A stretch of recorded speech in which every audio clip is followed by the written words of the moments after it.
An American woman who converted to Islam immediately after 9/11. Find out why. Meet her next. Well, she was the girl next door, blonde hair, blue eyes, a practicing Catholic, but after 9/11, she found herself drawn to Islam, a religion she says empowered her. Or what does she think of radical Islam and the folks who want to kill us? Angela Collins is the director and principal of the Al-Rida Academy. It's a school for Muslim children in Southern California. Thank you for joining us. Thank you. Assalamu alaikum. Tell me a little bit about why and how you made this transformation.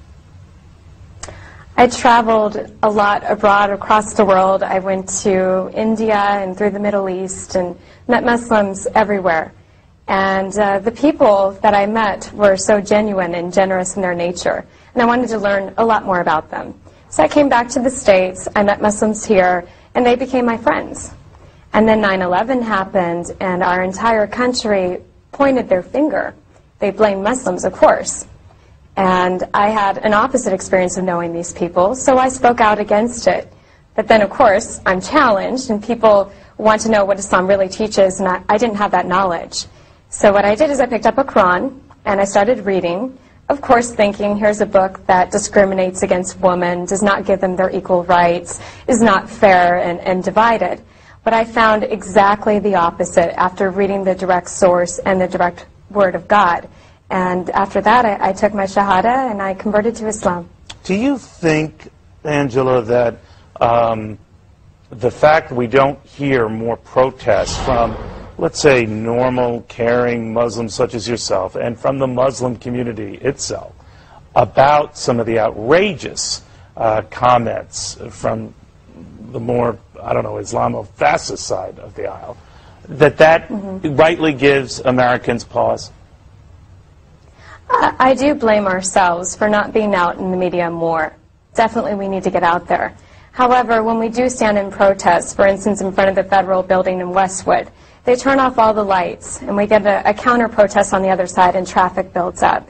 Also, a lot of people immigrated from other countries. They have fear that something could happen to their status here, so it's more difficult for them to come out. But you'll see me, like other American converts, out there in the front lines, and we will absolutely communicate what our thoughts are. But I've heard as well, Angela, that many are afraid to communicate that, or afraid to criticize some of the more severe elements in the Muslim community because they're afraid of getting killed. Is that true? I haven't heard that. I think the only thing that I've heard is people are afraid of losing their status here in America. As for death, no. Although I've had my own experience where I was standing out there in a protest and a lady came out of her car, she jumped in front of my face and she pushed me. Of course I didn't push her back, and she was older, she was maybe in her 50s, and she was Israeli and very upset. I just figured she was responding with her emotions, but I didn't react. But you know, there are a lot of, we're showing a picture of you, Angela, before you made this transformation and became a practicing Muslim, and a lot of young women who would be looking at you now versus then would say, all right, she's covered herself up, she seems to have given away a lot of herself for religion we don't understand and somehow seems detrimental to women. You're saying that's not the case? No, absolutely not. I'm not sure which picture is being shown of me, but I'm sure I'm giving up a lot more of myself than now. How does your family feel about this? My family, at first it was difficult, but now they're extremely supportive. We have conversations. We talk about terrorism all the time. I remind them that, Catholic, hey, right, that's a Angela? story. Have any of them? Yeah, have they're any Catholic, of them become Irish Muslim? Catholic. No, they haven't. Okay. No. Angela, thank you for joining us in Irvine, California. Angela Collins. Thank you.